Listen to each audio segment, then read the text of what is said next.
The third stage of the observational learning theory is motor reproduction.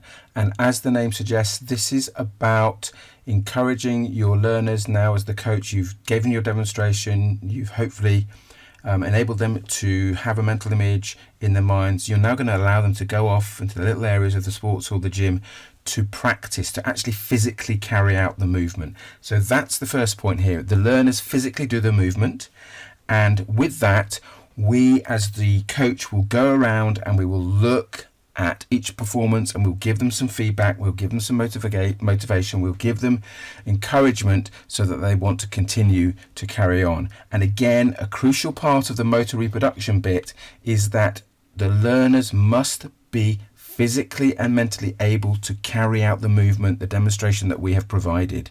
That's really, really important. Please don't forget that part of motor reproduction. You are giving the opportunity for the students, the learners, to go and practice and reproduce the physical movement, but it must be something that they are able and capable to do because they have that physical and mental capacity, ability to actually do it.